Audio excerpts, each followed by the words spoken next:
بالکل میاں عامر کے کہنے پہ کیا جا رہا ہے. صرف 6 نہیں، اس سے پہلے 37 ہمارے ساتھی جیل میں تھے اور کل تو انہوں نے گھٹیا پن کی انتہا کی ہے. آپ ویڈیوز دیکھ لیں، جو طلبہ کے اوپر لاٹھی چارج ہوا ہے وہ دن میں ہوا ہے. جہاں سے ایک شاہ جہاں لڑکا ہے وہ ابھی بھی زندگی موت کی کشمکش میں ہے. وائلنس اور تشدد کے سوال کو غور سے دیکھیں کہ یہ ہو کیوں رہی ہے. اسلحہ کون پرووائڈ کر رہا ہے، کس کا مفاد ہے، یہ کیوں اتنا تعصب پایا جا رہا ہے آپ کے معاشرے کے اندر. کوئی بھی طالب علم ہے وہ جتنا مرضی اس کے اختلافات ہو سکتے ہیں اپنی تعلیمی پالیسی سے، ادارے کی پالیسی سے، کوئی ایک طالب علم بھی اپنے ادارے کے گیٹ کو آگ نہیں لگا سکتا. دیکھیں every action has a reaction, اور میرا خیال ہے کہ طلبہ کی طرف سے یہ ایکشن کیا گیا. پاکستان میں 5 کروڑ سے زائد طالب علم ہیں کل آبادی کا، تو 5 کروڑ طالب علم ہیں تو آپ ان کو کیسے سیاست سے دور رکھ سکتے. 68 میں ایوب خان کے مارشل لاء کے خلاف اسٹوڈنٹ ہی اٹھے تھے. اسٹوڈنٹ میں خوف اور لالچ نہیں ہے. اس کی مین ریزن یہ ہے کہ جب ہم وہ لوگ ہیں، جب آن لائن کلاسز شروع ہوئی تھی تب سے ہم نے کہنا سٹارٹ کیا تھا کہ ان کلاسز کی جو کوالٹی آف ایجوکیشن ہے وہ بہت زیادہ لو ہے. وہ کسی بھی طرح سے ماڈرن ایجوکیشن کے سٹینڈرڈز پہ پورا نہیں اترتی. اور ٹیچرز نے یوٹیوب کے لیکچرز، گوگل کے ڈاکومنٹس بھیج کے کہا کہ پڑھ لو اور پیپر دے لو. اب اس طرح کا سمیسٹر پڑھ کے کوئی فزیکل ایگزام کیسے دے سکتا ہے؟ طلبہ جو ہیں وہ ان کے بہت سارے مسائل ہیں. میں بھی اسٹوڈنٹ ہوں، آپ بھی اسٹوڈنٹ رہے ہیں. آپ کو پتہ ہے کہ کیمپس میں ہاسٹل کا مسئلہ ہوتا ہے، لڑکیوں کی ہراسمنٹ کا مسئلہ ہوتا ہے، فیسوں کا مسئلہ ہوتا ہے، بسوں کا مسئلہ ہوتا ہے. اس کے علاوہ اسٹوڈنٹس کو ہراسمنٹ جو ٹیچرز کرتے ہیں اور انتظامیہ جو کرتی ہے اس کا مسئلہ ہوتا ہے. تو جیسے ہر طبقے کی یونین ہے، ڈاکٹرز کی یونین ہے، وکلاء کی یونین ہے، تو جو سب سے پڑھا لکھا طبقہ ہے اسٹوڈنٹس، وہ یونین کیوں نہیں بنا سکتے؟ ان کو پولیٹیکل ہونے کا حق کیوں نہیں ہے؟ حالانکہ وہ سب سے زیادہ پڑھا لکھا اور باشعور طبقہ جو ہے وہ سمجھا جاتا ہے سوسائٹی کے اندر. جی سب کا یہی کہنا ہے، کیونکہ یونیورسٹی کے پرائیویٹ گارڈز کو ان کی طرف سے ہی کہا گیا کہ طلبہ پر تشدد کریں. اور ہمارے جو کچھ رپورٹرز سے یا کچھ سورسز ہیں اندر کے تھانوں سے، وہ بتا رہے ہیں کہ میاں عامر کی طرف سے بہت زیادہ پریشر ہے کہ، اور اس میں ان کا مفاد ہے کیونکہ اگر وہ فزیکل ایگزام لیں تاکہ طلبہ فیل ہوں اور اس کے بعد فیسیں بڑھائی جائیں. دیکھیں every action has a reaction, اور میرا خیال ہے کہ طلبہ کی طرف سے بھی یہ ایکشن کیا گیا تھا جس پر ان کو ریئیکشن ملا. لیکن اس طرح سے بولڈ ریئیکشن ان کو نہیں دینا چاہیے تھا. طلبہ پھر طلبہ ہیں، ان کو آپ کو ٹیبل ٹاک کرنی چاہیے تھی، ان کو بٹھا کر بات کرنی چاہیے تھی. پنجاب یونیورسٹی کی ہم مثال لیتے ہیں کہ وہاں پر آن لائن کلاسز چلتے رہی ہیں، اور ہم نے بھی دیکھا کہ آن لائن کلاسز لوگ لیتے رہے اور آن لائن ہی ان کے ایگزامز بھی ہوئے. اور اسی سارے ماڈل کو جو ہے وہ پرائیویٹ یونیورسٹیز بھی اگر اڈاپٹ کرتی تو اس طرح کے معاملہ ہونا ہی نہیں تھا. اصل میں یہ ایک پروپیگنڈا ہے جو اسٹوڈنٹ کے خلاف ہو رہا ہے. اگر آپ دیکھ لیں صرف پاکستان کو چھوڑ کے باقی ہر ملک میں طلبہ یونینز ہے. آپ انڈیا کو دیکھ لیں، سری لنکا کو دیکھ لیں، یا یورپ کے کسی بھی ملک کو دیکھ لیں. یہاں پہ چونکہ 68 میں ایوب خان کے مارشل لاء کے خلاف اسٹوڈنٹ ہی اٹھے تھے. اسٹوڈنٹ میں خوف اور لالچ نہیں ہے. وہ ان لوگوں کے سامنے کھڑے ہو سکتے ہیں جو ظلم کرتے ہیں.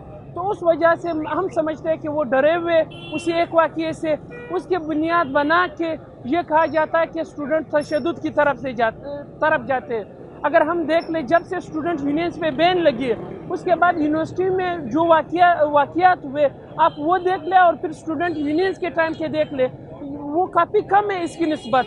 طلبہ سیاست اس لیے ضروری ہے کہ طلبہ کے بہت سارے ایشوز ہیں، اور پاکستان میں اگر آپ دیکھیں تو اس وقت 64% یوتھ ہے، اور پاکستان میں 5 کروڑ سے زائد طالب علم ہیں کل آبادی کا. تو 5 کروڑ طالب علم ہیں تو آپ ان کو کیسے سیاست سے دور رکھ سکتے ہیں؟ ان کے بہت سارے مسائل ہیں، ان کی بہت ساری مشکلات ہیں جن کو انہوں نے ایڈریس کرنا ہے. اور طلبہ سیاست سے جب آپ ان کو دور رکھیں گے، کوئی پلیٹ فارم آپ ان کو نہیں دیں گے، تو اس کے نتیجے کے اندر ہم نے دیکھا ہے کہ 84 کے بعد ہمارے ملک کے اندر وائلنس میں اضافہ ہوا ہے، تشدد میں اضافہ ہوا ہے. دیکھیں اس میں قصوروار دونوں طرف ہے. میں دونوں طرف آتا ہوں. ایک تو یہ ہے کہ ہائر ایجوکیشن کمیشن کی طرف سے، ایجوکیشن منسٹری کی طرف سے یکساں پالیسی نہیں دی گئی. ایک بہت ہی بے ترتیب پالیسی دے دی گئی کہ جس سرکاری ادارے کا یا جس نجی ادارے کا دل چاہے وہ آن لائن پیپر لے، جس کا دل چاہے وہ فزیکلی پیپر لے لے. مگر اس کے مقابلے میں جو طلبہ کی طرف سے ایک رد عمل تھا، میں اس کی بطور طالب علم شدید مذمت کرتا ہوں اور اس بات پر شرمندہ ہوں. لیکن آپ ایک چیز دیکھیں کہ کوئی بھی طالب علم ہے وہ جتنا مرضی اس کے اختلافات ہو سکتے ہیں اپنی تعلیمی پالیسی سے، ادارے کی پالیسی سے، کوئی ایک طالب علم بھی اپنے ادارے کے گیٹ کو آگ نہیں لگا سکتا، اپنے ادارے کے گیٹ کو پھلانگ کر اندر نہیں جا سکتے. طالب علم ایسے نہیں ہوتے.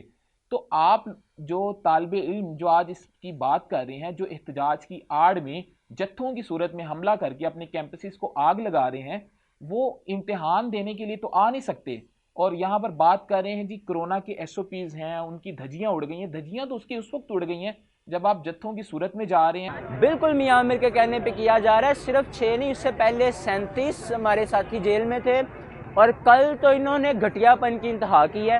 انہوں نے گھر میں چادر اور چار دیواری کا تقدس پامال کرتے ہوئے ان لوگوں کو، اور صرف زبیر کے علاوہ 4 وہ لوگ تھے جو کل لاہور پہنچے تھے، جس میں سرے سے اس ساری چیز کا حصہ نہیں تھے.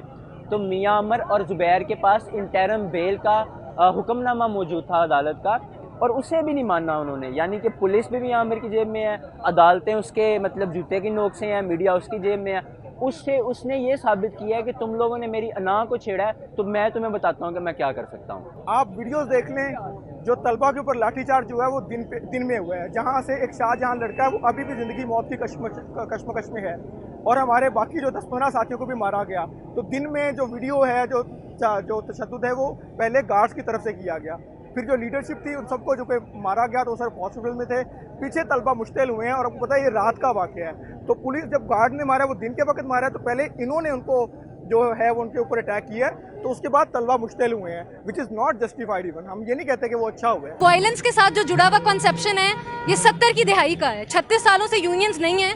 اب کیا ہوتا ہے کیا نہیں ہوتا، اور اگر وائلنس ہوتی بھی ہے تو وہ آپ کی سوسائٹی کی ریپرزنٹیشن ہے. اس کا مطلب یہ نہیں کہ آپ یونینز بین کر دیں.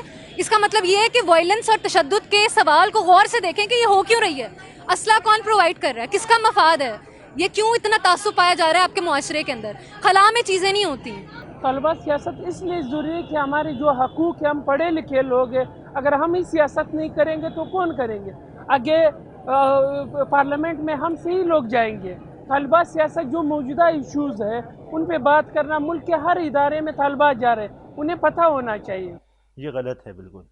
میں آپ کو بتاؤں کہ میرے پاس اسٹیٹسٹکس ہیں، اس لیے کہ آپ 1984 سے پہلے جب طلبہ یونین کم و بیش 35 سال پاکستان میں طلبہ یونین رہی ہیں، اور اس کے بعد 2021 تک 35 سال ہو گئے ہیں، 36 سال ہو گئے ہیں طلبہ یونین کو بین ہوئے.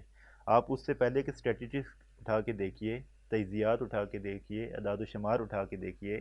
اس وقت جو یہ وائلنس تھا یہ بہت کم تھا کیمپسز کے اندر، اس لیے کہ طلبہ کے پاس ایک جمہوری پلیٹ فارم ان کے پاس موجود تھا. وہ اپنی بات کرتے تھے، اپنی ڈیمانڈز رکھتے تھے اپنی حکومت سے، اپنی جو یونیورسٹی ایڈمنسٹریشن ہوتی تھی ان کے سامنے. تو اس وقت وائلنس نہیں تھا، لیکن اس کے بعد جب آپ نے ان کی آواز کو اپریس کیا ہے، دبایا ہے، تو اس کے نتیجے کے اندر وائلنس میں اضافہ ہوا ہے. آج آپ 2020 کی طلبہ یونین کی بات کرتے ہیں، اور اگر آپ اس کی بحالی کی بات کرتے ہیں تو اس میں ہم سمجھتے ہیں کہ بحالی ضروری ہے اور ہم اس کی خود حمایت کرتے ہیں، مگر اس کے ساتھ ہم کچھ شرائط پر یا ہم اس کا ایک اور فریم ورک بناتے ہیں. وہ فریم ورک یہ کہ طلبہ یونین ضرور بحال ہوں، مگر یہ براہ راست کسی سیاسی جماعت کا ونگ نہ ہوں. یہ جو مختلف سیاسی جماعت ہیں، چاہے وہ دائیں بازو کی ہیں چاہے وہ بائیں بازو کی ہیں، اگر یہ ان کی سیاسی ونگ بنیں گے تو ان کو سیاسی مقاصد کے لیے استعمال کریں گے. اور دوسرا یہ کہ آج اب طلبہ یونین کو بحال کر بھی دیتے ہیں تو آپ کے پاس بہت ایک اقلیت تعداد ہے اسٹوڈنٹس کی جو طلبہ یونین چاہتے ہیں.